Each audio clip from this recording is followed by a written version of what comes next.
అందరికి కూడా రైతులు అన్ని గ్రామాల నుంచి కూడా రిప్రజెంటేషన్ రావటం జరిగింది.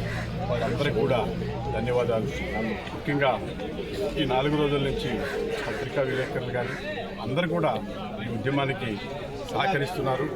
అందువల్ల ఈ ఉద్యమం ఫస్ట్ ఈ స్టెప్తో ముందుకి వెళ్తున్నాం. తర్వాత ఇంకా పెద్దలు ఉన్నారు, వాళ్ళందరితో కూడా మాట్లాడి ఈ కార్యక్రమాన్ని జనంలోకి ఏ విధంగా తీసుకెళ్లాలని కాన్సెప్ట్తో ముందుకెళ్తున్నాం. ప్రతి పంచాయతీలో కూడా ఈ హై లెవెల్ కెనాల్ అనే ఒక బ్యానర్ కూడా పెట్టడం జరిగింది. 24 పంచాయతీల్లో ఈ బ్యానర్స్ ఏర్పాటు చేయటం, అలాగే అదేవిధంగా రైతులందరినీ వాళ్ళతో ముఖ్యంగా మాట్లాడుకోవటం.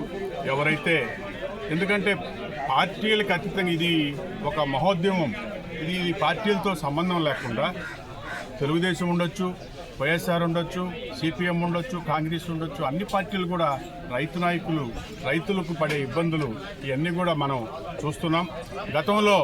గతంలో కొంత చేయలేదు కాబట్టి అలసత్వం జరిగింది కాబట్టి ఆ ప్రభుత్వం ఓడిపోవటం జరిగింది. అది మాకు తెలుసు. మేము ఆ రోజు ఎన్నో చెప్పాం.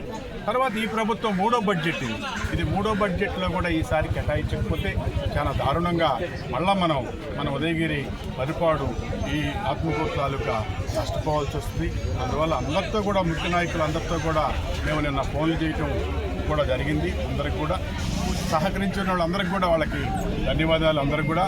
ఎందుకంటే ఇది ఉద్యమం చిన్న స్టెప్ తీసుకొని మనం బయలుదేరుతున్నప్పుడు ఈ ఉద్యమానికి ప్రేరణ అందరూ కూడా ఇవ్వాలి. నేను మూలి వెంగయ్య గారు, రంతుల్ల గారు, నారాయణ స్వామి గారు, విజయ్ గారు వీళ్ళందరం కూడా మన తోటి నాయకులందరితో కూడా కలిసి మేము తిరగడం జరిగింది. ఈ ఉద్యమానికి అందరూ కూడా గ్రామాల్లో పెద్దలు పడవనడిపల్లి నుంచి బాలకొండారెడ్డి గారు, రామకృష్ణ, వాళ్ళందరూ కూడా చిన్నారెడ్డి, వాళ్ళందరూ కూడా మాకు ఈ ఉద్యమానికి బ్యాక్గ్రౌండ్లో ఏపులగుంట హజరత్ రెడ్డి, శ్రీనివాసులు రెడ్డి, వాళ్ళందరూ కూడా ఈ ఉద్యమానికి బాగా సహకరించారు.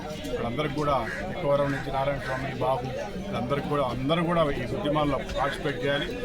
భవిష్యత్తులో రిలే నిరాహార దీక్షలు కానీ తర్వాత ఒక్కొక్క పంచాయతీని తీసుకొని పెద్దలతో ఇప్పుడు మేము డిస్కషన్ చేసిన తర్వాత ఒక్కొక్క పంచాయతీ వాళ్ళు వచ్చి ఇక్కడ కూర్చొని 24 రోజులు రిలే నిరాహార దీక్షలు కూడా ఏర్పాటు చేయాలని అనుకుంటున్నాం.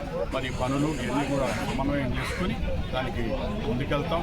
ముఖ్యంగా మీరు అందరూ పత్రికా విలేకరులు ఈ ఉద్యమానికి సహకరిస్తే చాలా గొప్పగా ఉంటుంది. ఎన్నెన్నో మీరు కొన్ని ఆర్టికల్స్ కూడా ఉంటుంది. దీనికి ప్రత్యేకంగా ఒక ఆర్టికల్ రాస్తే ఈ ఉద్యమం బలోపేతం అవుతుంది. ఇక్కడి నుంచి మనం RDO office, collector office, Amaravati ఇవన్నీ కూడా మనం వెళ్తాం. ఇవన్నీ కూడా ఈ ఉద్యమానికి మీరందరూ కుర్రాళ్ళు, యువకులు కొంత మద్దతు ఇవ్వండి. ఈ ఉద్యమాన్ని ఎలా తీసుకెళ్లాలని పెద్దలు చంద్రరాజగోపాల్ గారు, లక్ష్మీప్రసాద్ గారు, డాక్టర్ సుధాకర్ రెడ్డి గారు, వీళ్ళందరూ కూడా లాయర్ శేషారెడ్డి గారు ఇంతకుముందు వీళ్ళు ఉద్యమాలలో చాలా గట్టిగా పాల్గొన్నారు. వాళ్ళందరూ